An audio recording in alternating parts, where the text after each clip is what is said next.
Altamirano. Welcome back to my YouTube channel, Empowering Teachers Worldwide.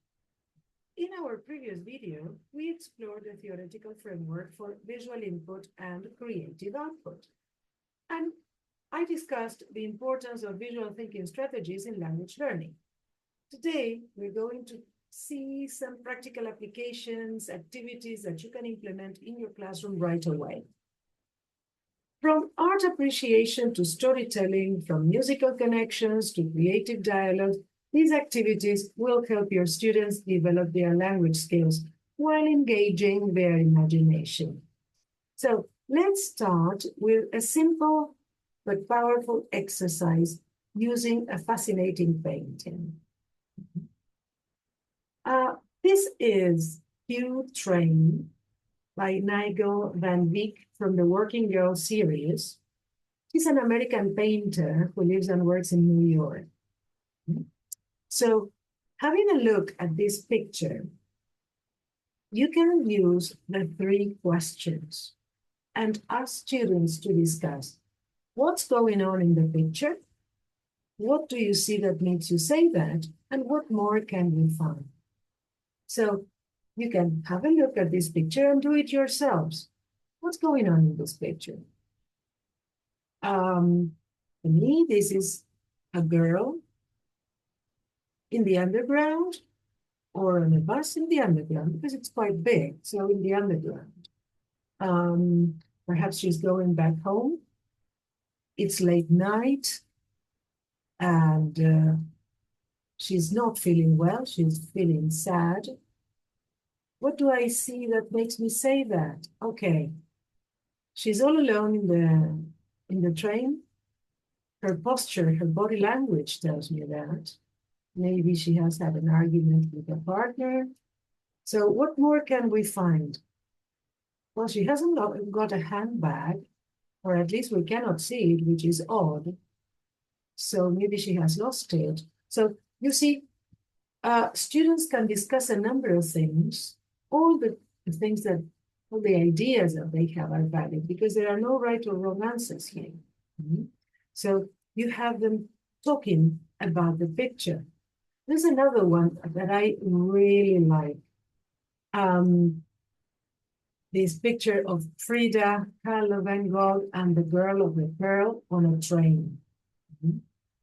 And in the window as a background, you see Starry Night.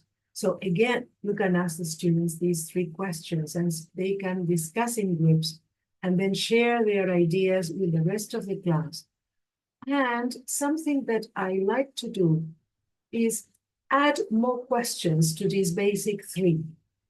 So I usually encourage them to think, what happened a few minutes before this scene? What happened afterwards? And in this case, can you imagine their conversation? So, for example, imagine that one of them goes to the toilet and the other 2 are left sitting there and chatting. What would they talk about? Imagine that Vincent would go away and the 2 ladies were left alone. What would they talk about? What would they say about Vincent, perhaps? So, as a follow-up here, you can have, for example, a diary entry, particularly in the case of the working girl, the girl on the train. You can have a diary entry, a letter to a friend, a blog entry from one of the characters in the picture. Another possible activity is the 5-photo story. This is an idea that you can implement in your class by giving your students any 5 photographs available. This is one of my choices, for example. This is one. Here you have another. Yet another one. This one, and this one.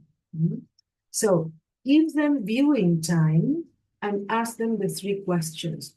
Allow them to discuss different perceptions, different points of view. They can work in pairs and groups and come up with a story that integrates the 5 pictures and have a title for it. The story can be just a few lines long or a more elaborate one. That will depend on the level of your students. Of course, this activity is meant for teenagers and above, but it can be adapted across levels because the output will depend on the level of your students. If you have advanced students, they can create a long text. If they are not advanced students, they will write shorter things. But you see, this also allows for differentiation. Yes.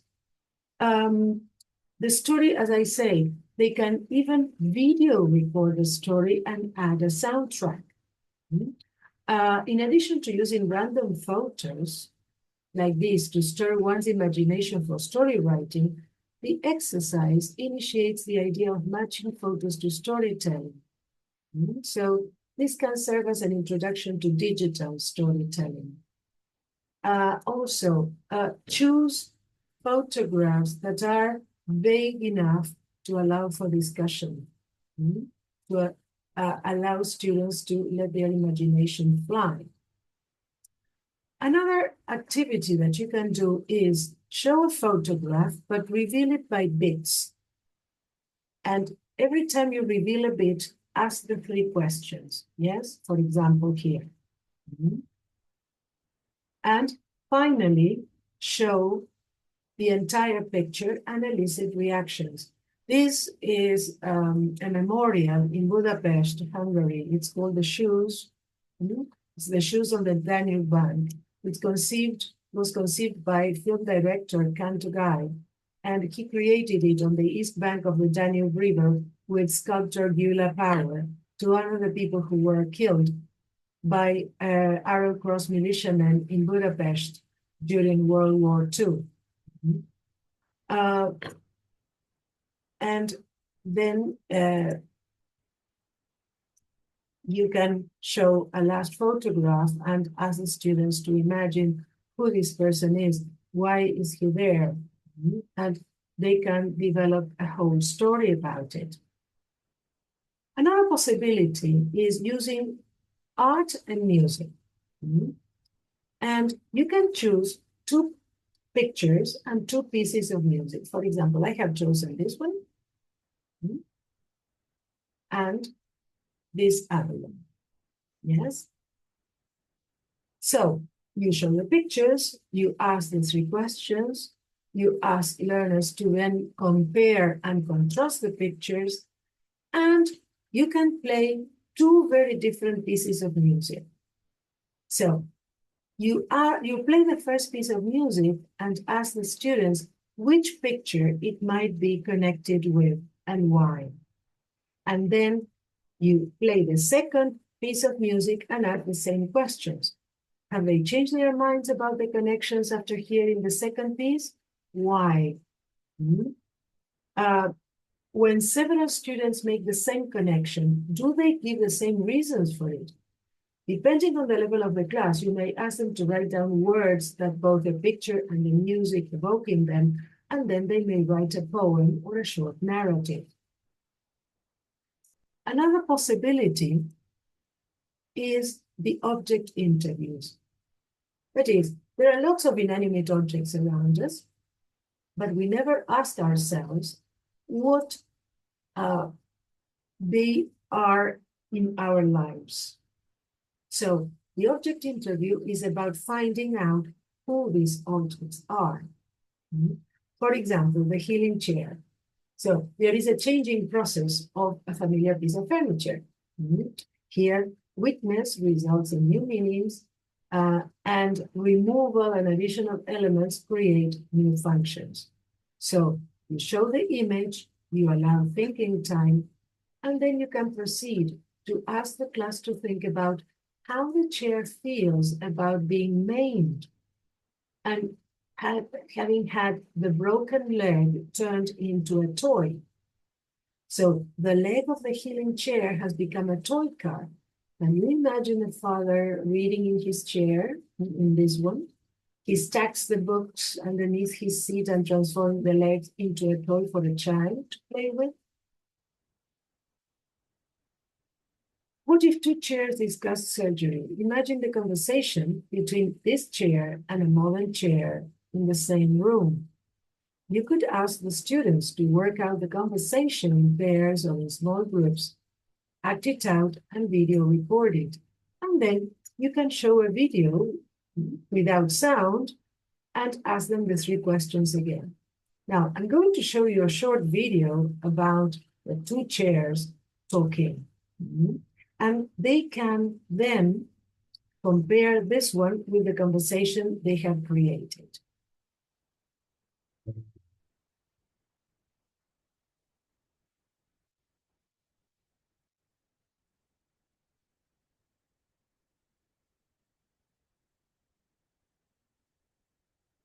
So I heard that you post more than me.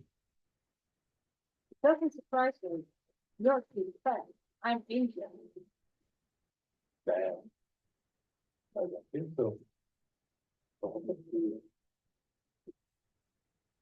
A designer said, a doctor had to pull out my leg 18 years ago. I used some books to replace it. I made a toy out of the rest.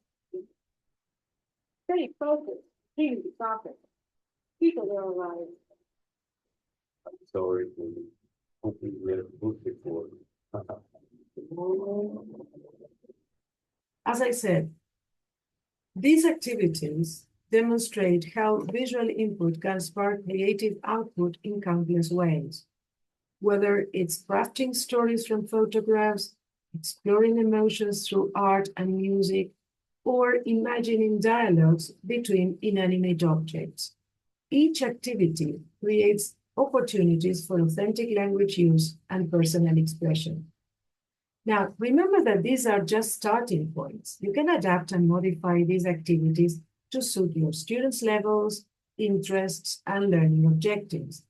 The key is to maintain that delicate balance between structure and creative freedom, always keeping in mind those three fundamental questions. What's going on? What do you see that makes you say that? And what more can you find? If you have found these ideas helpful, there's much more where this came from. Visit my blog.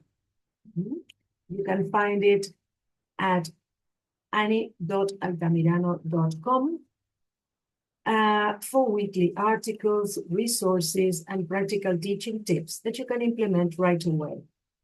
You can also sign there for my newsletter, and you will get exclusive content, early access to new teaching materials, and monthly creative teaching challenges delivered straight to your inbox. And don't forget to subscribe to this channel. Click the notification bell to stay updated with new videos. I release fresh content every 15 days, focusing on practical ways to make your language teaching more engaging and effective. So, see you next time, and remember, creativity isn't just about art projects. It's about finding new ways to help your students learn and grow. Bye.